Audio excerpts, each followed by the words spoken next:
బాబా శరణం, సాయినాథా శరణం, సాయి బాబా శరణం.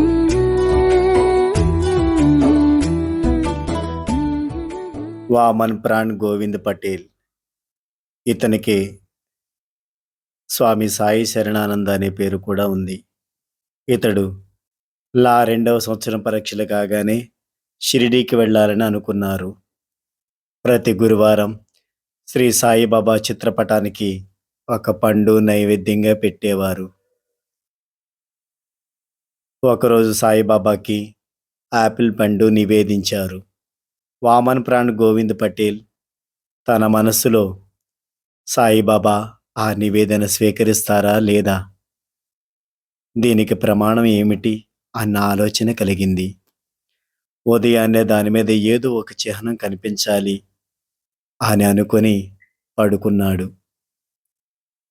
ఉదయం లేచి చూసేసరికి ఆ ఆపిల్ పండు వారు ఎలా పెట్టారో అలాగే ఉంది.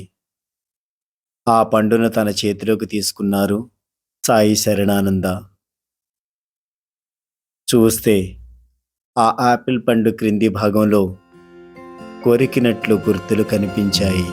ఓం సాయి శ్రీ సాయి జయ జయ సాయి జయ జయ సాయి. ఓం సాయి శ్రీ సాయి జయ జయ సాయి జయ జయ సాయి. ఓం సాయి శ్రీ సాయి జయ జయ సాయి జయ జయ సాయి. ఓం సాయి శ్రీ సాయి జయ జయ సాయి జయ. సాయిబాబా పండు తిన్నారు అనే విశ్వాసం సాయి శరణానందకి కలిగింది. నా భక్తులు నన్నెట్లు భావింతురో నేను వారిని ఆ విధంగానే అనుగ్రహింతును. జై సాయిరాం.